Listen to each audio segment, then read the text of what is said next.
We've got the Lincoln Aviator plug-in hybrid. Pure luxury. Oh, it's in pure EV, Andrea. Quiet. Smooth. All of that. Oh, by the way, you're probably looking at us going, they look different.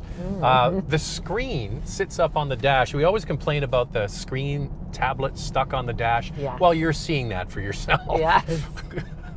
All right, what is under the hood of this Lincoln plug-in hybrid? A 3-liter twin turbocharged V6 with a hybrid system and a 10-speed automatic transmission. It has a combined 494 horsepower and 630 pound-feet of torque. Standard all-wheel drive. It has a 13.6 kilowatt-hour battery and 34 kilometers, 21 miles of EV range. It gets about 713 kilometers, 460 miles of overall range. Lincoln. I love the name Lincoln. There's something about it. It's a good name. It just means luxury. So you must get some nice stuff with this. What are the key standard features? The base trim comes with a 10.1-inch touchscreen with Sync 3, a 12.3-inch digital driver display, wired Apple CarPlay and Android Auto, a wireless charger, a 360-degree camera, heated and ventilated power front seats, driver's seat memory, premium leather upholstery, a heated steering wheel, heated and ventilated rear seats, and a panoramic sunroof. A few other standard features include a 14-speaker Revel audio system, Lincoln Connect, second-row captain's chairs, powerful third-row seats, forward and rear parking sensors, along with ambient lighting. We've got it in pure EV. What else can we put it in? You got to put it in S for subscribe. And if you can hit that notification bell, you'll be notified when all of our reviews drop, and then you can watch them. And we do this, the Couple Car Review, twice a week. The first one drops on Wednesday. We put another one out on Saturday. So make sure you like and subscribe. Most important thing is to hit the notification bell. Also follow on Instagram. It's Motormouth_Andrea to get a sneak peek behind the scenes. For me, it's Motormouth_Auto, and the links are below the like button.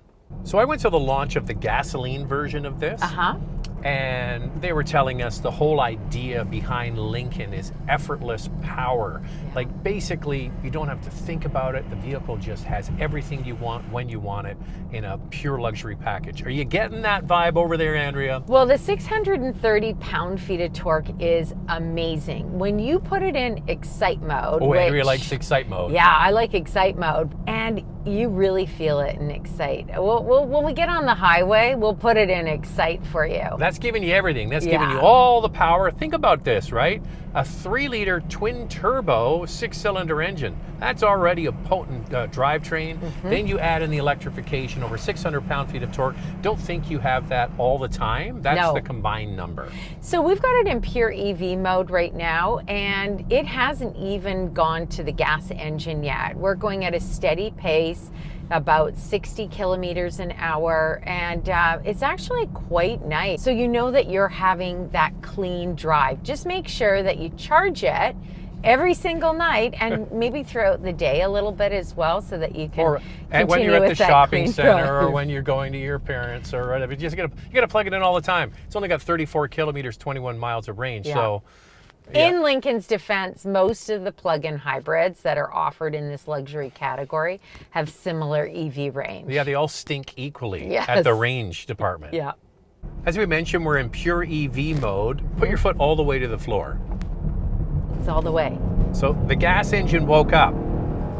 Now, I'm a little bit disappointed that it has a little bit of an unrefined transition to the gas engine.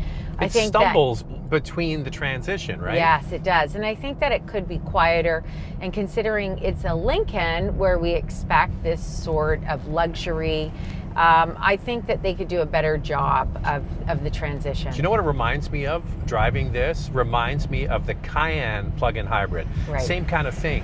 They talk about these big monster numbers, but it really is only when everything is woken up, and transitioning back and forth with that product, I didn't find was very, it must be a tricky thing to do, Andrea. It must be. With a 6-cylinder. Yeah, right? Absolutely. So, and it's a heavy vehicle. Okay, Andrea's already I've already, put it you probably saw me maybe moving my Excite. hands a bit. So we're in Excite mode, and here we go. I think you notice Excite more at lower speeds because you've got that torque. mean, it's interesting. Was that isn't exciting it? for you, Andrea? It was pretty exciting for me. I think it's the most exciting mode in this Aviator. Well, it is the most exciting mode. Oh, we should talk about the fact that this comes standard with air suspension. So the regular gasoline model of the Aviator is available with steel springs or the optional air suspension. Yeah. I'm not a huge fan of the gas model with this because I just found it was too floaty, and it's been a few years. It seems to me they've calibrated it a little bit, maybe. A little bit better, but it's still floaty. The suspension definitely feels softer than something that you would get like in the X5 45E, as well as the Jeep Grand Cherokee 4xE. That's all intentional, though. Yeah, it is. Lincoln is going right after the traditional luxury market. Yeah. We actually drove, we're going to mention it again in Questions, Coffee, and Cars, the new Mercedes-Benz full EV. That's even softer than this. Yeah, very soft. So I think on a long trip, you're going to love this Lincoln because it is so smooth and the cabin is quiet. The steering feels good. It's pretty easy to maneuver. And I also think the brakes are quite good in this. Yeah, that's a tricky thing to master with anything electrified, is modulating the brake. So the look of this thing, I really like it. What was explained to us is the profile, the way the roof slopes down at the back. Yeah. This is called an Aviator. So it's meant to mimic the profile of a wing. Yeah, Neat, huh? yeah, very neat. This has a bit of a Range Rover vibe to it, depending on how you look at it, profile from the back, from the front. It's the back end that has that roof. It looks really good. It's a real stately design, has a bold presence on the road. I love this rich burgundy color. As Zach would say, this is not rental car red. No, this is much deeper than rental car red. Yes. Now you got to get the Grand Caravan to get the rental car red. I think it's a very handsome looking vehicle. Me too. And I think that they have done a wonderful job in the styling department. There's only one trim in Canada and there are two in the US. But this comes standard with LED headlights and LED taillights. It has chrome exterior accents. You'll notice that the grille is more of a satin chrome, and then the exterior around it is a bright chrome. We're riding on 21-inch wheels, and it comes with a tire repair kit. So I think this interior is very well done, with one exception, considering we're into the mega world of screens. This is kind of on the small side compared to what's out there. That Mercedes-Benz, again, is all screen. So this, and the fact that it sticks up, like they just grabbed it at Best Buy and stuck it on there. Yeah, it should be a little bit more integrated. It is a 10.1-inch touchscreen, comes standard, but I think they could do a better job. This has a mix of soft materials. There's not a lot of hard plastic except at the bottom of the doors. But there is piano black, and I think at this level of luxury and the price point of over $85,000 Canadian, it could have less piano black. You know, I'm always going on about how I like buttons, but there's buttons on this I don't like. The push button transmission. This is the answer to the question, yet again, that nobody's asking. What do you think of that, Andrea? Well, it's just not natural at all to the touch. I mean, I remember getting in this for the first time and I was like, where is it? Where is it? But it's if you kind go of tucked under. Yeah, but if you go from Lincoln to Lincoln, you're like, oh, this is very Lincoln. Yeah, I mean, it was the same with the Corsair that we were in, but I'm just not a fan of this style. I prefer a traditional shifter. What about a rotary dial thing? Yeah, I'm getting used to it. I mean, I'd rather have the rotary than the button. What about the column shifter rather like have Mercedes? The column. I'd rather have anything except for that quirky shifter in the Volkswagen ID4. I mean, there's some pretty quirky ones out there. Yeah, you know what? Something different. I will say in Lincoln's defense, when you own a vehicle and you drive it every day, it does kind of become second nature. But I like the way that they've gone with, there's quite a bit of chrome in here surrounding all the switchgear. Some wood. Yeah, there's some wood. Yeah. It's got leather. It's got all of the accoutrements you would expect from a luxury vehicle, including one of the best stereos in the business. We get asked all the time about which cars have the best stereo systems. I would put Cadillac and Lincoln right near the top. For sure. So we've got some extra features in our test model, which is why it's over $100,000 Canadian. We've got the 30-way power seats with thigh support. Would you pay extra for those, Andrew? Because I'm not loving them. You know what? I wouldn't pay extra, and I'll tell you why, because I can't get comfortable. I keep going into the screen to adjust. I don't know what's wrong with me, but I cannot get super comfortable. And speaking of adjustment, you know, Lincoln, do you have to copy Mercedes-Benz by putting the seat controls on the door? It's not a natural position to be doing this compared to just, I don't like it. I don't like this trend. I like them next to the seat. And some of these extra features that we have, head-up display, we've got the 28 speaker Revel audio system. It's really good. Yeah, very good. And also Lincoln Copilot 360 Plus. That's me. I'm Copilot 360. I go by Copilot 360. Yeah, so overall, I think that Lincoln's done a really good job with this interior. It's got a beautiful panoramic sunroof, and it comes loaded with so many features. Well, you have to give Lincoln credit, okay? Yeah. 3-row plug-in hybrid, very few. We're going to get into that as we go through the video. But, you know, not the biggest 3-row that they sell. They, of course, have much bigger vehicles. Getting into the back seat, you know, it's adequate. And these do slide fore and aft because you need to slide them forward in order to get room into the 3rd row. But let's talk about the 2nd row. Just to touch on the front row legroom, it's excellent, offering more than its competition at 43 inches. You can get a bench seat in here or captain's chairs. And for 2nd row legroom, only the Mercedes-Benz GLE and the Jeep Grand Cherokee L have more 2nd row legroom. Unfortunately, those don't have a plug-in hybrid option. Getting into the 3rd row is kind of what you expect in this class of vehicle. It's really just best for kids. It's a bit cumbersome. You have to slide those seats quite a bit far forward in order to share the legroom, but how does it compare? It's equivalent to the Q7 and the MDX. It's the XC90 that offers the most. When you lift the cargo area at the back with the 3rd row up, same thing again. It's kind of what you expect. These are not the biggest 3-row utilities. There are bigger, of course, but when you put all the seats down and the cargo area, it's very useful. How does this stack up? Yeah, behind the 3rd row, it gets 18.3 cubic feet of space, and the Aviator in this segment actually offers the most, but the MDX is pretty close. 360 Copilot here. See if I go by any other handles.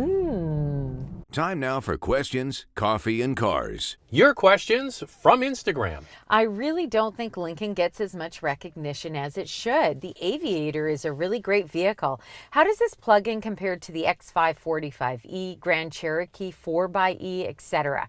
Is it worth taking a look at the less sporty model in this segment? Well, the range is all very comparable, right? Yeah. None of them get great range. Let's be honest. So I charged this overnight and unplugged it, and it said 34 kilometers. It was the range. Yeah. 21 miles. Which is not very much, but you just want to average down your fuel costs over the year. I think that this is the luxury option. Yeah, I mean, the pure luxury option. Yes, and there are others, like you said. Now, remember, the Jeep Grand Cherokee 4xE is not a 3rd row SUV. The L does not come with a 4xE option, not yet anyway. The Volvo XC90 is the closest. Yeah, I would say that that would be the most comparable for luxury. I mean, you definitely have that refined feel, right? Smooth drive with the Volvo. And then you've got the X5 45E, and I think that one is really quite fantastic with the way that it drives, considering it's a plug-in hybrid. Is that available with the 3rd row if you get the E?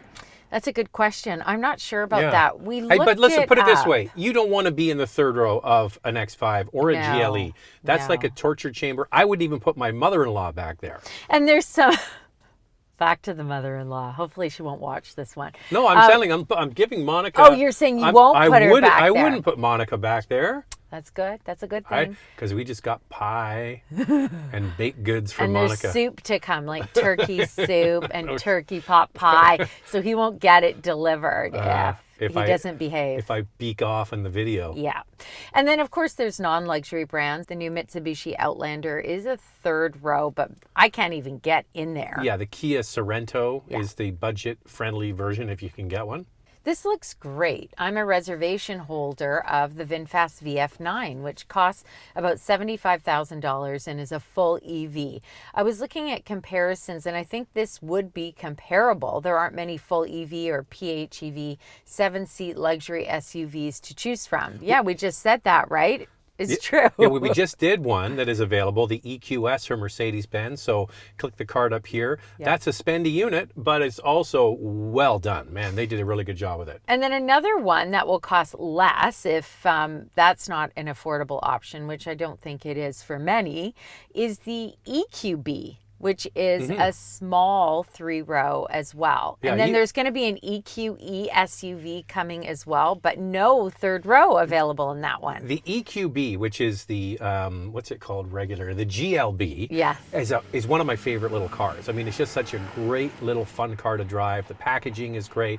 The 3rd row is just for kids. We're not kidding anybody, but I love that box on wheels kind of look. Can't wait to drive that one. And when we were in Vietnam and we checked out the VF9, we didn't get a chance to drive it, but we certainly sat in it. Looks great. Yeah, looks really good. And at that time, the EQS wasn't out yet from Mercedes-Benz. And we were talking about this to VinFast, that there really isn't anything in this market to compete with it, but more are coming. We put out a lot of content each week on the Motormouth YouTube channel, and it's super easy to find. All you do is go to the YouTube search bar and type in Motormouth, the name of the channel, then the brand you're looking for. In this case, it's Lincoln, and all of our videos pop up. It's that easy. Does the Aviator still have no interior door handles? I hate when manufacturers get gimmicky. Like, you just created something else that's going to break instead of putting something there that's worked for 100 years. Oh my gosh, is your name Zach Spencer? I was just going to say, I didn't write that. But wow. This is my brother, I'm guessing. I think so. Yeah, I get it. You know what? It's like, these are the answers to the questions nobody's asking. Yep. Push button door handles, even the capacitive touch handle on the outside. I mean, it has a door handle. Why don't you just let it move like we're all used to? Yeah, just let it move. Just let it move. So what's my handle on there? It's GG Junior 05. That's me, for sure. I mean, does that not sound like you, though? That's amazing. Mm-hmm. That's My kindred spirit. There you go. My spirit animal. Yep. GG05. And now it's time for our hot topic. What's this one, Andrea? A premium brand SUV with all the goodies. I just worry about the reliability, personal experience, but I'm sure it's improved over the years. If you're a regular viewer of this channel, I go on about people have these prejudices against North American brands. Yep. Whether you look at, General Motors or Ford, even Stellantis has some vehicles with very high quality. And Andrea, I get the feeling we're riding in one right now, right? We are. This Aviator is no exception. J.D. Power gives it a great score for reliability of 81 out of 100. And it really shines in dealership experience and in driving experience at 80 out of 100. Obviously, people who buy this Aviator really enjoy it, and I can understand why. Okay, I'm going to put up right now dependability. This isn't the first 90 days. A lot of people don't like that J.D. Power stat. No. This is after 3 years of ownership. Yeah. J.D. Power doesn't know who these people are. Nope. They just do a survey. They follow the cars for 3 years and have a look at the brands that are above the industry average. Mm-hmm. You'll see right near the top, Buick, Yeah. Cadillac, Chevrolet, Lincoln, Ford Motor Company, and more. They absolutely can make high quality cars. Yeah, Lincoln as a brand gets an above average reliability score against other brands, so they're doing fairly well. I can already hear the clicking of keyboards all around the world, people writing, "You don't know what you're talking about, Ford makes crap." That's what they always say. They say the same thing when we do a Chevrolet or a Cadillac. It's just absolute junk. When do you ever get out from underneath that? You have to keep proving it over and over, and I think they do make good vehicles. Yeah, and we get the same thing with J.D. Power saying that those aren't great numbers to use, but like Zach said, J.D. Power follows real people who own these vehicles for a 3-year period of time, and these are the results. So obviously they're doing something well. How much can this tow? What is the official fuel economy, and more in our vital stats? Let's start with pricing. The Grand Touring starts at just under $85,500 Canadian and just over $69,000 in the US. The Black Label Grand Touring, which is not available in Canada, but is in the US at just over $89,000. Prices tested just over $101,000 with the extra features. Here's the fuel economy. With the battery full, you get 4.2 liters equivalent per 100 kilometers. That's 56 miles per gallon equivalent. When the battery is depleted, you get 10.3 liters combined. That's 23 miles per gallon combined. With a 120 volt outlet, it'll take 10 to 11 hours to fully charge the Aviator. With 240 volts, 3 to 4 hours. The Lincoln Aviator qualifies for a tax credit in the United States of $6,534, but is not eligible for the federal rebate in Canada. Towing capacity is 5,600 pounds, and the warranty is 4 years, 80,000 kilometers, or 50,000 miles. We touched on some of these vehicles in Questions, Coffee, and Cars. What else can you buy that has a plug? For your consideration, 4 vehicles for you to consider. Up first is the BMW X5 45e with a 3-liter turbocharged inline-6, 389 horsepower, and 45 kilometers, 31 miles of EV range. It has a starting price just over $80,500. The Jeep Grand Cherokee 4xE with a 2-liter turbo 4-cylinder, 375 horsepower, but 42 kilometers, 26 miles of EV range. It has a starting price of just over $75,000. The Volvo XC90 Recharge has a 2-liter turbocharged 4-cylinder with 455 horsepower and 53 kilometers, 32 miles of EV range. It has a starting price just over $82,500. The one to watch for is the Lexus RX plug-in hybrid. It will be available sometime next year. There are no details available yet on the range of this model. So there are 4 plug-in hybrids for you to consider. Lightning round. 2 things we like to see improved. I love the torque in here, 630 pound-feet. I like the way it looks. What I'd like to see at this price level, wireless Apple CarPlay and Android Auto. And I think we need a bigger screen up here. Plenty of power, smooth and quiet, everything you would expect from Lincoln. This is a plug-in you might actually be able to get.